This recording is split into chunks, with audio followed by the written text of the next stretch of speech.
ఆయన శమభస్మ రాసుకుంటాడు. నిజమే, మీరు ఉజ్జయిన్ వెడితే తెల్లవారుజామున ఇప్పటికీ కూడా శవభస్మాభిషేకము అని జరుగుతుంది. కాపాలికులు నల్ల కంబళి కట్టుకుని మూట కట్టి తీసుకొస్తారు. అప్పుడే కాలిన శవం తాలూకా భస్మ.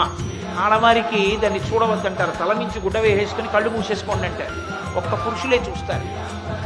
ఆ భస్మ మూట కట్టి శివలింగం మీద పెట్టి కొడతారు. కొడితే శవభస్మంతా అభిషేకంగా పడుతుంది.